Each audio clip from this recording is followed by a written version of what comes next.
ಆರಾಧನಾ ಸಮಯ.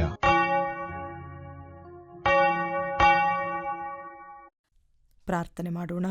ಪ್ರೀತಿಯುಳ್ಳ ದೇವರೇ, ಅಪ್ಪ ಸ್ವಾಮಿ, ನಿನ್ನ ಸಾರ್ವಭೌಮತೆ, ನಿನ್ನ ನ್ಯಾಯವನ್ನು ನಾವು ಆಚರಣೆ ಮಾಡುತ್ತಾ ಇದ್ದೇವೆ. ಇಂದು ಸಭಾ ಪುನಃಸ್ಥಾಪನೆಯ ದಿನವನ್ನಾಗಿ ನಾವು ಆಚರಿಸುವಾಗ ದೇವರೇ, ನೀನು ಪ್ರತಿ ಕಾಲಘಟ್ಟದಲ್ಲಿ ಕೂಡ ಆಯಾ ನಿನ್ನ ಸೇವಕ ಸೇವಕಿಯರ ಮೂಲಕ ಸಭೆಯಲ್ಲಿ ನಿನ್ನ ಪರಿಶುದ್ಧ ಸನ್ನಿಧಿಯಲ್ಲಿ ನೀನು ಮೆಚ್ಚುವಂಥ ಕರ್ತವ್ಯಗಳನ್ನು, ಜವಾಬ್ದಾರಿಗಳನ್ನು, ನಾನಾ ವಿಧವಾದಂಥ ಯೋಚನೆಗಳನ್ನು ನೀನು ತರುತ್ತಾ ಇದೆಯಾ. ಅದಕ್ಕಾಗಿ ಸ್ತೋತ್ರಪ್ಪ.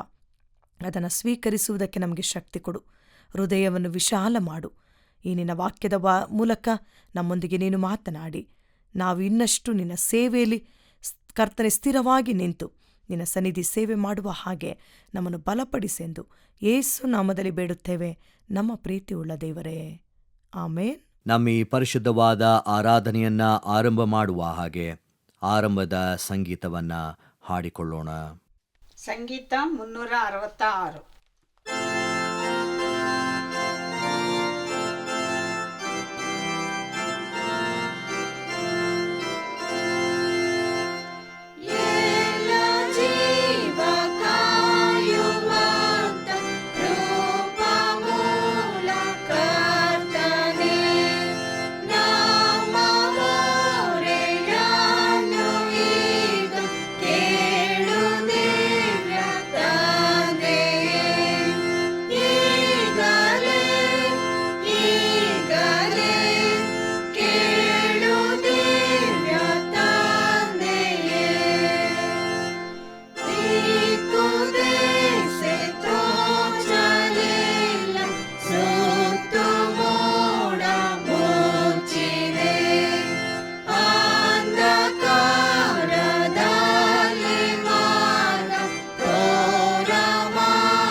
ಮಹಾಪರಿಶುದ್ಧ ದೇವರನ್ನ ನಾವು ಸ್ತುತಿಸೋಣ. ಆತನಿಗೆ ಸ್ತುತಿ ಪ್ರಾರ್ಥನೆಯನ್ನ ಮಾಡೋಣ. ದೇವರ ಕಾರ್ಯಗಳು ನಮ್ಮನ್ನು ಆವರಿಸಿಹವು, ದೇವರ ಪ್ರೀತಿಯು ಗೋಚರವಾಗಿಹುದು, ದೇವರ ವಾಕ್ಯವು ಕರೆಯುತ್ತಿಹುದು, ಪವಿತ್ರಾತ್ಮನ ಗಾಳಿಯು ಬೀಸುತ್ತಿಹುದು. ನಾವು ದೇವರ ಸನ್ನಿಧಿಯಲ್ಲಿ ಪಾಪದರಿಕೆಯನ್ನು ಮಾಡೋಣ. ದೇವರ ಮುಂದೆ ನಾವು ನಮ್ಮನ್ನು ತಗ್ಗಿಸಿಕೊಳ್ಳುತ್ತಾ ನಮ್ಮ ಪಾಪಗಳನ್ನು ದೇವರ ಮುಂದೆ ಒಟ್ಟಾಗಿ ಅರಿಕೆ ಮಾಡೋಣ. ಸರ್ವಶಕ್ತನಾದ ದೇವರೇ, ನಿನ್ನಿಂದ ಮತ್ತು ನಮ್ಮ ನೆರೆಹೊರೆಯವರಿಂದ ನಾವು ಭಯದಿಂದಲೂ ನಾಚಿಕೆಯಿಂದಲೂ ಗರ್ವದಿಂದಲೂ ದೂರ ಹೋಗಿದ್ದೇವೆ. ತುಳಿಯಲ್ಪಟ್ಟವರ, ಬಲಹೀನರ ಮತ್ತು ನಿಶ್ಶಕ್ತರಲ್ಲಿ ನಿನ್ನ ಮುಖವನ್ನು ದರ್ಶಿಸುವ ಅವಕಾಶಗಳನ್ನು ನಿರ್ಲಕ್ಷಿಸಿದ್ದೇವೆ. ನೀನೊದಗಿಸಿದ ಅವಕಾಶಗಳಿಗೆ ಪ್ರತಿಯಾಗಿ ಕಾರ್ಯವೆಸಗುವಲ್ಲಿ ಸೋತಿದ್ದೇವೆ. ನಮ್ಮ ಸ್ವಂತ ಪರಿಪೂರ್ಣತೆಗಾಗಿಯೂ ಇಡೀ ವಿಶ್ವದ ಜೀವಕ್ಕಾಗಿಯೂ ನೀನು ನೇಮಿಸಿದ ಬಿಡುಗಡೆಯ ಸದಾವಕಾಶವನ್ನು ನಾವು ತಳ್ಳಿದವರಾಗಿ ನಿನ್ನ ಆಹ್ವಾನಿಸುವ ಸಾನ್ನಿಧ್ಯದಿಂದ ನಾವೇ ದೂರ ಹೋಗಿದ್ದೇವೆ. ದೇವ, ನಿನ್ನಿಂದ ಕ್ಷಮೆಯನ್ನು ಸ್ವಸ್ಥತೆಯನ್ನು ಯಾಚಿಸುತ್ತೇವೆ. ನಿನಗಾಗಿ ಈ ಲೋಕದಲ್ಲಿ ನಮ್ಮನ್ನು ನಾವು ತೆರೆದುಕೊಳ್ಳಲು ಮತ್ತು ಈ ಜಗತ್ತಿಗಾಗಿ ನಿನ್ನಲ್ಲಿ ತೆರೆದುಕೊಳ್ಳಲು ನಿನ್ನಾತ್ಮನನ್ನು ಅನುಗ್ರಹಿಸು. ಈ ಪ್ರಾರ್ಥನೆಯನ್ನು ನಮ್ಮ ಆದರ್ಶವೂ ಸ್ನೇಹಿತನೂ ರಕ್ಷಕನೂ ಆದ ಯೇಸುವಿನ ನಾಮದಲ್ಲಿ ಬೇಡುತ್ತೇವೆ. ಆಮೆನ್. ಮಹಾಪರಿಶುದ್ಧನಾದ ದೇವರನ್ನು ನಾವು ಸ್ತುತಿ ಮಾಡೋಣ. ವಿಶ್ವವು ದೇವರಿಗೆ ಸೇರಿದ್ದು, ಭೂಮಿ ಮತ್ತು ಅದರಲ್ಲಿರುವ ಸಮಸ್ತ ಜನರು ಕೂಡ ಅದೆಷ್ಟೋ ಉತ್ತಮವೂ ಮನೋಹರವೂ, ಐಕ್ಯದಿಂದ ಒಂದಾಗಿ ಜೀವಿಸುವುದು, ಪ್ರೀತಿ ಮತ್ತು ನಂಬಿಕೆ ಜೊತೆಗೂಡಿ ಬರುವವು, ನ್ಯಾಯ ಮತ್ತು ಶಾಂತಿ ಕೈ ಜೋಡಿಸುವವು. ಕರ್ತನ ಶಿಷ್ಯರು ಸುಮ್ಮನಾದರೆ ಕಲ್ಲುಗಳೇ ಗಟ್ಟಿಯಾಗಿ ಧ್ವನಿ ಎತ್ತುವವು. ಕರ್ತ ನಮ್ಮ ತುಟಿಗಳನ್ನು ತೆರೆ, ನಮ್ಮ ಬಾಯಿ ನಿನ್ನ ಸ್ತುತಿಯನ್ನು ಸಾರಲಿ. 4ನೇ ಭಾನುವಾರದ ಪರಿಶುದ್ಧ ಆರಾಧನೆಗಾಗಿ ನೇಮಕಗೊಂಡ ವೇದಭಾಗವು ಯೋಹಾನನು ಬರೆದ ಸುವಾರ್ತೆ 18ನೇ ಅಧ್ಯಾಯ 36ರಿಂದ 38 ವಚನಗಳು. ನನ್ನ ರಾಜ್ಯವು ಈ ಲೋಕದದ್ದಲ್ಲ. ನನ್ನ ರಾಜ್ಯವು ಈ ಲೋಕದದ್ದಾಗಿದ್ದರೆ ನಾನು ಯೆಹೂದ್ಯರ ಕೈಯಲ್ಲಿ ಬೀಳದಂತೆ ನನ್ನ ಪರಿವಾರದವರು ಕಾಪಾಡುತ್ತಿದ್ದರು. ಆದರೆ ನನ್ನ ರಾಜ್ಯವು ಅಲ್ಲಿಯದಲ್ಲವೆಂದು ಉತ್ತರ ಕೊಟ್ಟನು. ಅದಕ್ಕೆ ಪಿಲಾತನು, ಹಾಗಾದರೆ ನೀನು ಅರಸನು ಹೌದಲ್ಲವೇ ಅಂದನು. ಯೇಸು ಅವನಿಗೆ, ನನ್ನನ್ನು ಅರಸನೆಂದು ನೀನೇ ಹೇಳಿದ್ದಿ.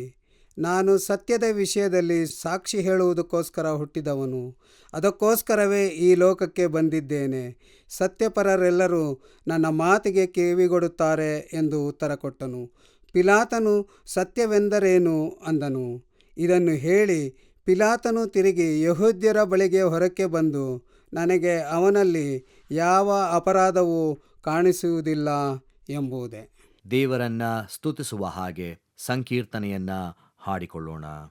ಸಂಕೀರ್ತನೆ 129.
ಕರ್ತನಲ್ಲಿ ಪ್ರೀತಿಯುಳ್ಳ ದೇವಜನರೇ, ಯೇಸು ಕ್ರಿಸ್ತನ ಪರಿಶುದ್ಧ ನಾಮದಲ್ಲಿ ನಿಮ್ಮೆಲ್ಲರಿಗೂ ಪ್ರೀತಿಯ ವಂದನೆಗಳು. ಇಂದು ನಾವು ಸಭಾ ಸ್ಥಾಪನೆಯ ಭಾನುವಾರವನ್ನಾಗಿ ಆಚರಣೆ ಮಾಡುತ್ತಾ ಇದ್ದೇವೆ. ಸಭಾ ಪುನರ್ಸ್ಥಾಪನೆ, ರೆಫರ್ಮೇಷನ್ ಸಂಡೇ, ಇದು ನಮ್ಮೆಲ್ಲರಿಗೂ ಬಹಳ ಪ್ರಾಮುಖ್ಯವಾದಂಥ ದಿನ. ಯಾಕಂದರೆ ಮಾರ್ಟಿನ್ ಲೂಥರ್ರವರು ಕ್ಯಾಥೋಲಿಕ್ ಸಭೆಯ ವಿರುದ್ಧವಾಗಿ ದೇವರ ವಾಕ್ಯದ ಪರವಾಗಿ ನಿಂತು ಕೇವಲ ವಾಕ್ಯವನ್ನೇ ಮುಖ್ಯವಾಗಿಸಿಕೊಂಡು, ಕೇವಲ ಕೃಪೆಯನ್ನು ಮಾತ್ರ ಮುಖ್ಯವಾಗಿಸಿಕೊಂಡು, ಕೇವಲ ನಂಬಿಕೆಯನ್ನು ಮಾತ್ರ ಮುಖ್ಯವಾಗಿಸಿಕೊಂಡು ಮಾಡಿದಂಥ ಹೋರಾಟ. ಅಂದು ಅವರು ಕೊಟ್ಟಂತಹ ವಿಶೇಷವಾದಂತಹ ಸಭೆಯ ಸಮುದಾಯಕ್ಕೆ ಅರಿವನ್ನು ನೀಡಿದಂಥ ಉದ್ದೇಶವೇ ಸಭೆಯ ಪುನಃಸ್ಥಾಪನೆಯ ಕಾರ್ಯಕ್ಕೆ ನಾಂದಿಯಾಯಿತು.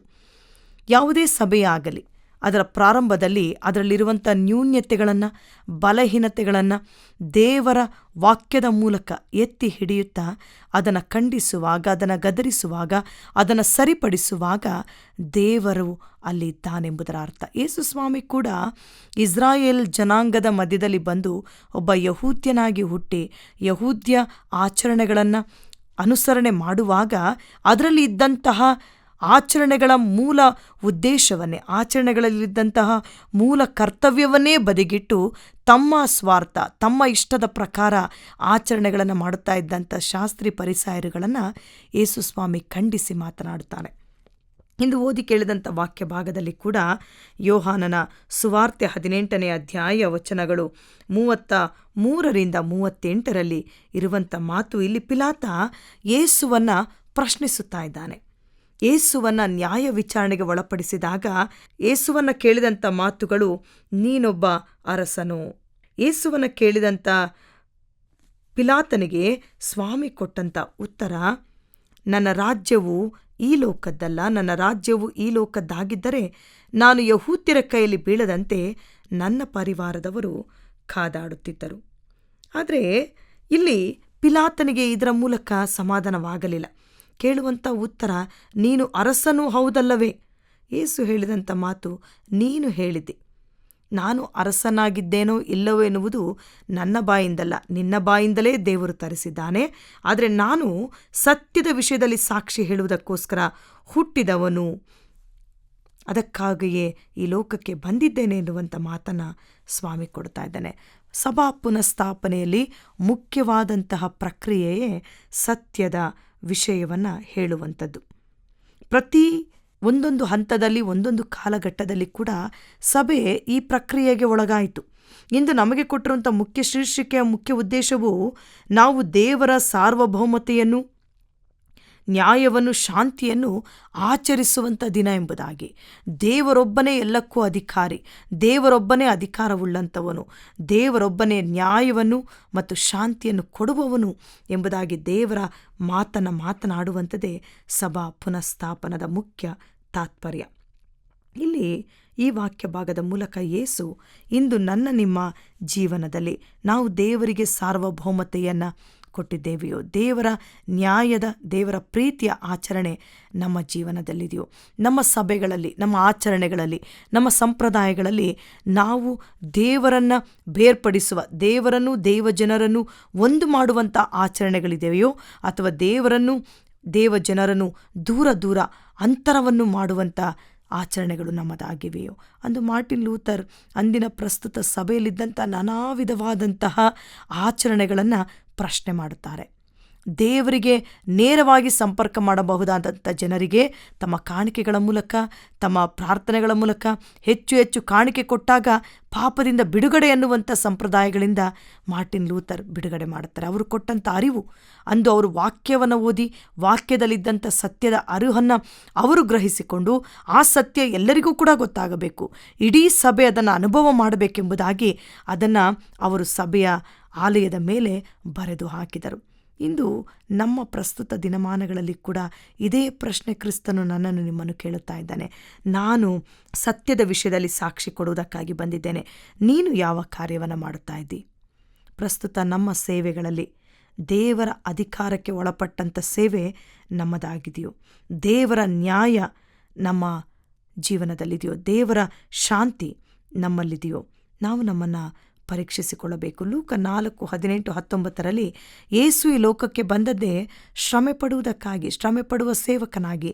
ಅಲ್ಲಿ ಆ ನಜರೇತಿನ ಪ್ರಣಾಳಿಕೆಯಲ್ಲಿ ಆತನು ಬಂದಂಥ ಉದ್ದೇಶವನ್ನು ಬಹಳ ಸ್ಪಷ್ಟವಾಗಿ ತಿಳಿಸ್ತಾ ಇದ್ದಾನೆ.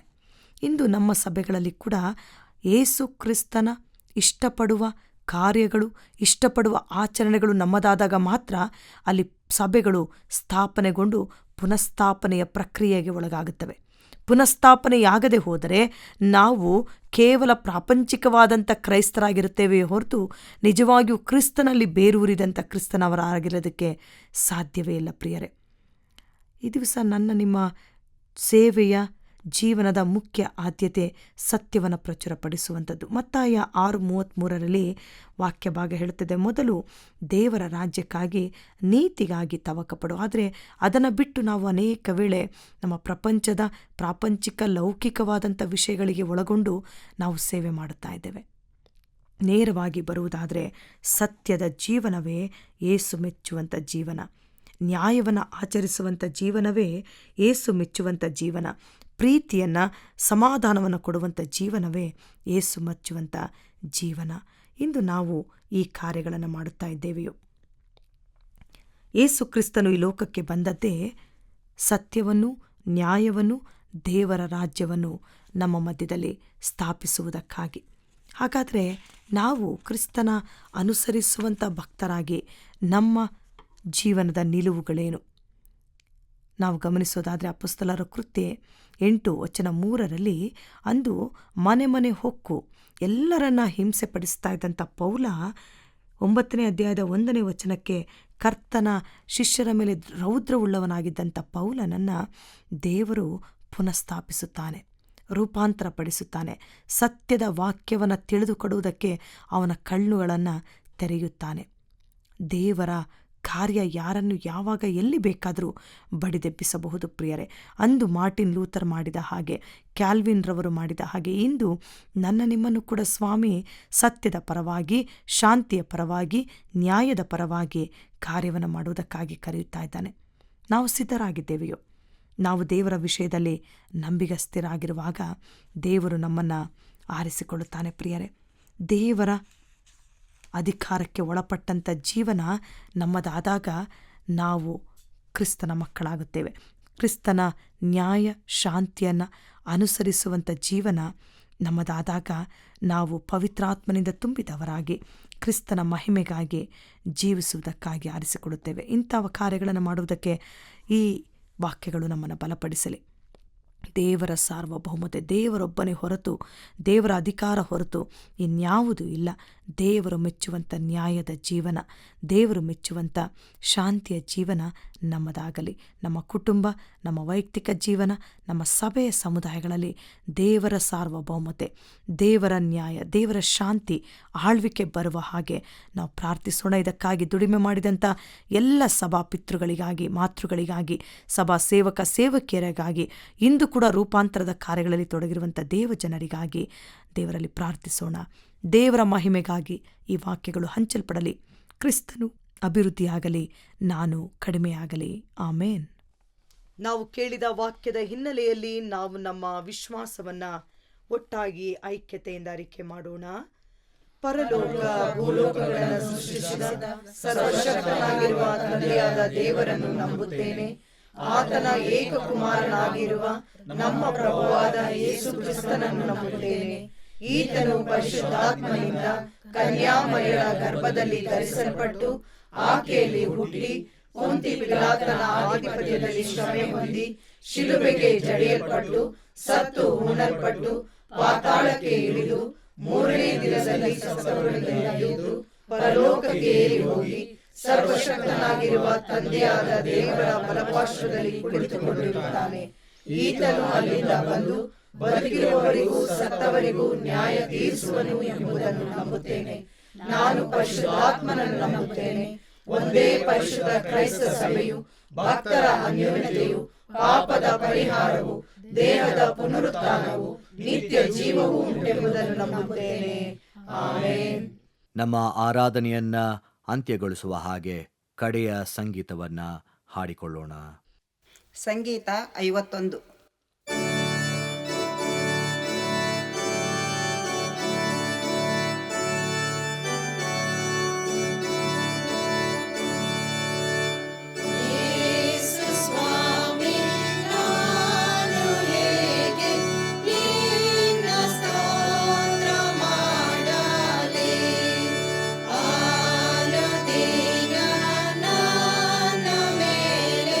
ಕೃಪೆಯ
ಪ್ರೀತಿಯ ದೇವರೇ ಅಪ್ಪ ಸ್ವಾಮಿ, ನೀನು ಎಲ್ಲ ಸಭೆಗಳಲ್ಲಿ ಕಾರ್ಯ ಮಾಡುವ ದೇವರು.